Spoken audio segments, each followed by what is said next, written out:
Assalamualaikum warahmatullahi wabarakatuh. Nama saya Muhammad Fibrin Syahrudin, itu Wakil Ketua Kumpulan ke-7.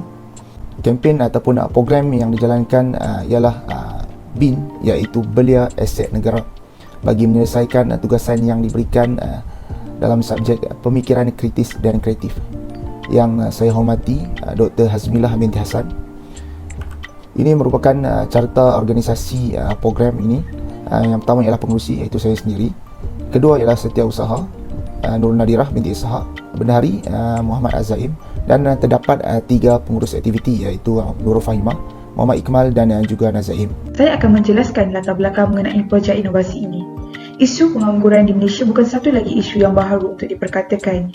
Pengangguran di negara ini telah merekodkan peningkatan yang mendadak sebanyak 57.9 ribu orang pada tahun 2015 dan ia terus meningkat sehingga 508.2 ribu orang pada tahun 2019. Penawaran kerja di Malaysia juga telah semakin berkurangan sebanyak 236,000 berikutan daripada pandemik COVID-19. Saban tahun, gig ekonomi menjadi satu trend dalam kalangan rakyat Malaysia kerana mempunyai gaya bekerja yang lebih fleksibel dan menjadi sebuah titik perubahan yang besar dalam ekonomi Malaysia. Peningkatan penggunaan perkhidmatan platform digital serta kesukaran mendapatkan peluang pekerjaan telah menggalakkan lebih ramai generasi muda menceburi pekerjaan gig dan bebas semasa pandemik. Namun demikian, kebanyakan golongan belia dan juga kelompok graduan tidak cakna dan terdedah kepada potensi sektor ekonomi gig di Malaysia yang semakin berkembang pesat. Sektor ekonomi gig mempunyai banyak cabang yang boleh disertai, tidak hanya tertumpu sebagai seorang penghantar makanan. Ia juga sering mendapat perhatian daripada golongan yang memerlukan pekerjaan. Sehubungan dengan itu, usaha memberi pendedahan mengenai sektor gig di Malaysia perlu dipertingkatkan secara lebih meluas ke seluruh negara bagi memastikan kesemua golongan yang sedang menganggur dapat dibantu dalam kadar yang segera bagi mengelakkan peningkatan isu kemiskinan di Malaysia. Objektif kajian mengenai projek inovasi ini ialah yang pertama, melaksanakan kempen yang memberi pendedahan secara kerap kepada belia sebanyak 4 kali setahun mengenai sektor ekonomi gig di Malaysia. Yang kedua, menjana data sekurang-kurangnya 2 kali bagi setiap sesi program daripada peserta yang berjaya mewujudkan kerjaya dalam tempoh program. Yang ketiga, menilai 100% maklum balas melalui Google Form daripada peserta yang telah menyertai program-program yang telah dijalankan. Saya akan menjelaskan penyertaan masalah bagi projek kami. Menurut Akhbar Harian Metro pada tahun 2021, pengangguran yang tinggi dalam kalangan belia sebanyak 627,000 pada tempoh yang sama pada tahun 2020 adalah disebabkan pandemik yang melanda mengakibatkan kesukaran buat para belia mencari pekerjaan di mana 5.3% kadar pengangguran dicatatkan. Perkara ini amat merunsingkan kerana jumlah pengangguran masih melebihi 4%, di mana jika negara mencapai kurang dari 4% pengangguran, bermakna negara telah mencapai guna tenaga penuh. Bilangan siswazah di Malaysia adalah 5.61 juta orang pada tahun 2001 yang merangkumi 22.1% daripada penduduk dalam umur bekerja 50 tahun dan ke atas.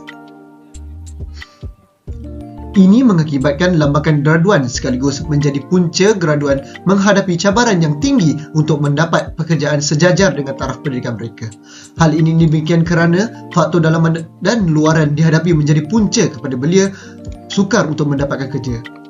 Faktor luaran merupakan faktor yang tidak dapat dikawal oleh individu tersebut. Pengangguran mempunyai kaitan secara langsung dengan isu politik, ekonomi dan sosial. Negara membangun seperti Malaysia mempunyai masalah serius dalam aspek pengangguran akibat dari krisis ekonomi yang melanda.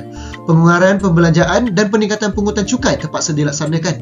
Implikasinya, syarikat perniagaan terpaksa mengurangkan pekerja atau tenaga buruh dan mengurangkan kos pembelanjaan mereka kerana peningkatan kos.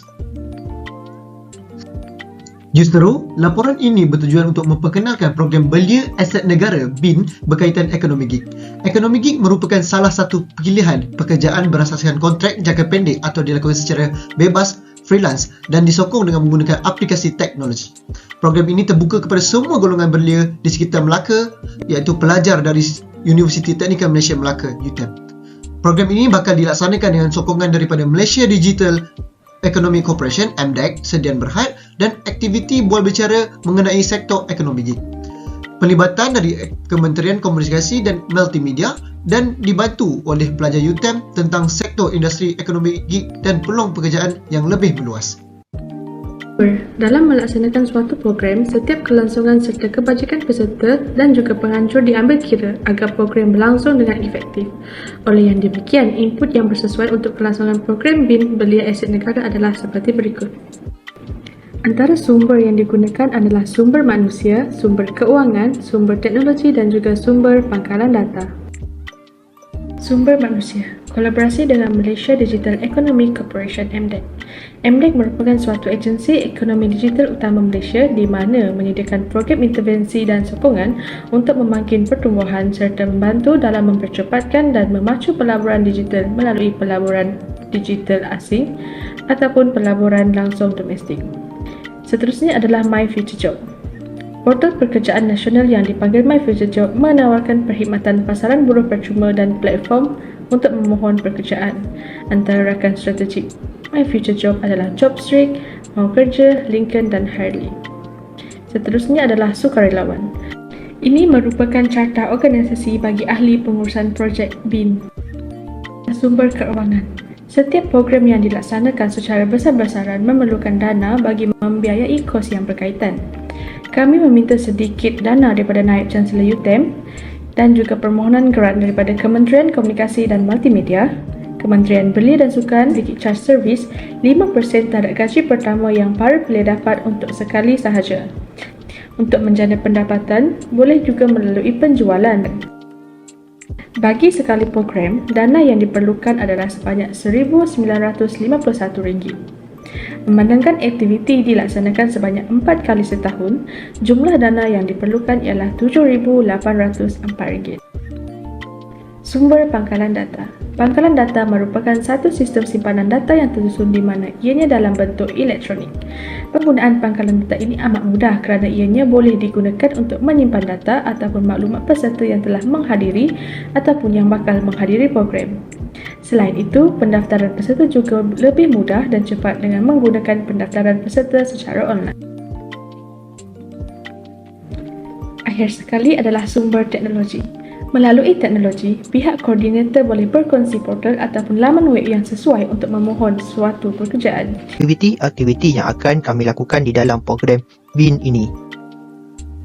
Untuk program kali ini, kami menganggarkan bahawa pelajar UTM dan juga golongan belia di sekitar kawasan Melaka yang akan menyertainya. Antara aktiviti yang akan kami lakukan di dalam program BIN ini ialah mengadakan program bual bicara mengenai sektor industri ekonomi gig. Tujuan program ini dilaksanakan ialah untuk memberikan pendadahan berkaitan ekonomi gig kepada para peserta yang menyertai. Hal ini bertujuan untuk membantu golongan belia dan juga lepasan universiti untuk menjana pendapatan sementara semasa mereka masih belum mendapatkan pekerjaan yang mereka mahukan. Aktiviti yang kedua ialah bengkel resume dan tips temuduga. Tujuan daripada aktiviti ini ialah untuk memberikan tips-tips yang berguna semasa ingin membuat resume dan menjalani sesi temuduga. Kesannya, peserta dapat membuat resume yang baik di samping menjadi lebih bersedia untuk menghadapi temuduga yang akan datang. Aktiviti yang terakhir ialah program latihan intensif dalam membina kerjaya sendiri yang fleksibel. Tujuan daripada program ini ialah untuk meningkatkan kemahiran serta kebolehpasaran para peserta.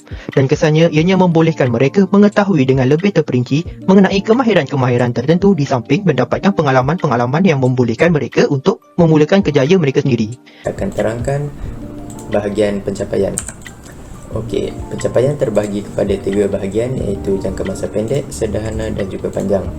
Okey, untuk jangka masa pendek, peserta akan diterangkan secara mendalam kepada sistem ekonomi gig dan bagaimana ianya dapat membantu para belia meningkatkan lagi peluang mendapatkan pekerjaan melalui sistem ini. Kemudian akan diterangkan tentang 16 jenis rakan platform MDEC yang bekerjasama dalam menyediakan peluang pekerjaan kepada peserta. Rakan kongsi platform ekonomi perkongsian adalah platform yang telah disahkan oleh MDEC dan Kementerian Komunikasi dan Multimedia Malaysia KKMM. Dengan ini, hasil jangka masa pendek iaitu meluaskan pengetahuan tentang ekonomi gig dan rakan kongsi platform MDEC kepada para peserta mampu dicapai. Kemudian untuk jangka masa sederhana, data akan diambil untuk memantau para peserta yang telah berjaya mendapat pekerjaan melalui program ini. Dengan cara, setiap peserta yang mendapat pekerjaan melalui program ini diwajibkan untuk mengisi borang atas talian. Sekiranya peningkatan kadar sebanyak 15% dalam menjadikan sektor ini sebagai pekerjaan yang stabil, maka hasil jangka masa sederhana yang diharapkan oleh pihak penganjur telah berjaya dicapai.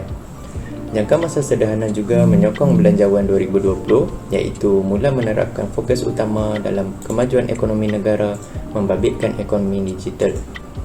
Dan akhir sekali, untuk jangka masa panjang, pihak penganjur akan cuba membantu Malaysia mengepalai Asia, memperkasa ekonomi gig sebagai salah satu mekanisme terpenting dalam menjana ekonomi dan pendapatan rakyat pasca COVID.